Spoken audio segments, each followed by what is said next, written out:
Assalamualaikum warahmatullahi wabarakatuh. Anak-anak bagaimana kabarnya? Sehat ya? Nah, hari ini kita belajar IPA. Anak-anak persiapkan LKS-nya terlebih dahulu ya. Sebelum kita mulai, kita baca Bismillahirrahmanirrahim. Sekarang kita belajar tentang sumber energi. Anak-anak bisa melihat LKS halaman 27. Sumber energi adalah segala sesuatu yang bisa menghasilkan energi ya. Sedangkan energi itu apa? Energi adalah kemampuan untuk melakukan suatu usaha atau kerja. Sehingga energi ini sesuatu yang sangat penting dalam kehidupan sehari-hari. Sedangkan sumber energi ini dibedakan menjadi dua, Nana, yaitu yang pertama sumber energi terbarukan dan sumber energi tak terbarukan. Nanti bisa dilihat di LKS-nya halaman 27 ya. Yang pertama sumber energi terbarukan ya. Anak-anak, sumber energi terbarukan ini juga disebut sebagai energi alternatif. Energi alternatif itu adalah energi pengganti ya. Bisa dipakai untuk energi pengganti. Nah, di sini energi terbarukan adalah sumber energi yang dapat diperbarui dan dapat digunakan secara terus-menerus dalam waktu yang lama.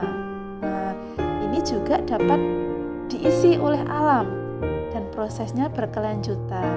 Nah, ini sifatnya melimpah dan ramah lingkungan. Nah, ini contohnya apa? Nah, yang bersifat alam.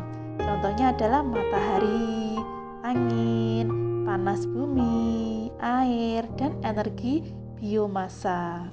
Sekarang kita bahas satu-satu ya. Yang pertama matahari. Matahari adalah sumber energi utama di bumi.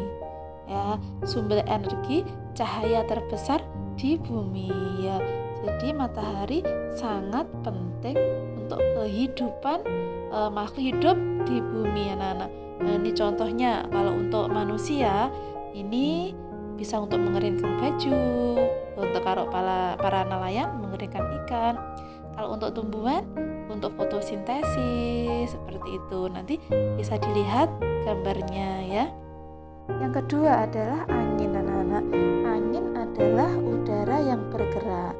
Nah, jadi energi angin bisa menjadi sumber energi alternatif ya. Contohnya angin dimanfaatkan sebagai penggerak perahu layar dan kincir angin sehingga bisa bergerak tanpa menggunakan bahan bakar ya. Jadi bisa hemat bahan bakar. Ini manfaatnya. Selanjutnya panas bumi. Panas bumi adalah energi yang berasal dari dalam perut bumi ya. Sumber panas ini berasal dari penyerapan panas matahari ke permukaan bumi dari jutaan tahun lalu ya. Jadi energi panas ini sangat melimpah anak-anak, tidak dikhawatirkan akan habis ya karena penyerapannya dari sinar matahari ya, panas matahari. Nah, sumber energi ini, sumber energi panas bumi juga dikenal sebagai energi geotermal ya.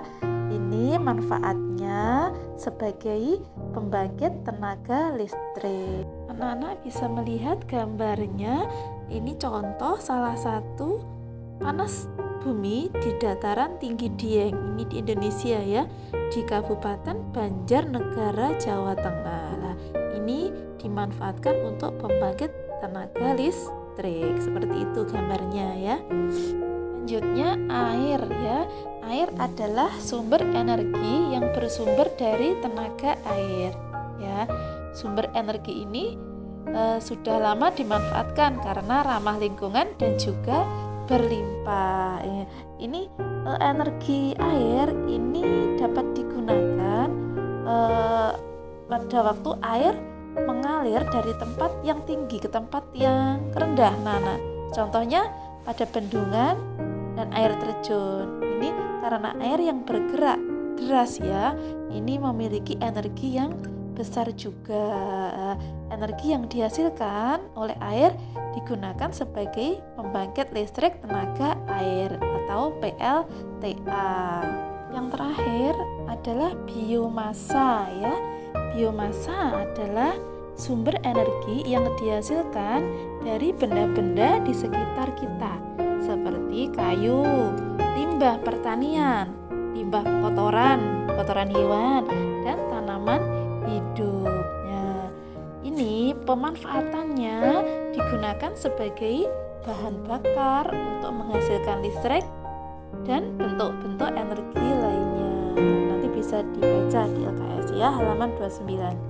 Selanjutnya, sumber energi yang kedua yaitu sumber energi tak terbarukan ya. Sumber energi tak terbarukan adalah sumber energi yang ketersediaannya di alam terbatas dan akan habis dalam kurun waktu tertentu. Ini jadi kalau kita menggunakan sumber energi tak terbarukan secara terus-menerus, maka akan bisa habis ya. Jadi memerlukan waktu yang sangat lama untuk menggantikannya. Jadi kita harus berhemat untuk energi tak terbarukan ini. Ini contohnya apa energi ini? Contohnya minyak bumi, gas alam, terus batu bara. Selanjutnya saya jelaskan yang pertama yaitu minyak bumi. Minyak bumi adalah campuran berbagai macam senyawa hidrokarbon yang terdapat dalam lapisan batuan untuk keperluan bahan bakar ya. Proses pengambilan minyak bumi ini memerlukan pengoboran ya, pengoboran tanah dan batuan di daratan hingga di bawah laut anak-anak ya. Ini minyak bumi ini dimanfaatkan sebagai bahan bakar, terus sebagai bensin, minyak tanah, terus bisa digunakan sebagai plastik polimer ya, aspal, solar. Nanti bisa dibaca ya. Yang kedua adalah gas alam ya. Gas alam ini memiliki komponen dasar yang berupa metana. Gas alam terbentuk dari sisa-sisa makhluk hidup baik tumbuhan maupun hewan yang mengendap jauh di bawah kerak bumi. Ini bisa digunakan sebagai sumber energi juga ya. Pemanfaatannya digunakan sebagai bahan bakar untuk memasak dan juga bisa menghasilkan listrik atau PLTG, pembangkit listrik tenaga gas ya. Terakhir adalah batu bara ya. Batu bara merupakan bahan bakar fosil yang terbentuk dari jasad makhluk hidup yang terkubur jutaan tahun lalu ya. Batu bara ini diperoleh dengan cara pembuatan tambang ya. Jadi menambang di permukaan bumi dan di bawah tanah. Pemanfaatan batu bara bisa digunakan sebagai sumber energi listrik, bahan bakar produksi baja, semen ya, seperti itu. Untuk tugasnya hari ini anak-anak praktek membuat kincir angin dari kertas. Nanti petunjuknya dilihat di LKS halaman 30 ya, dipraktekkan.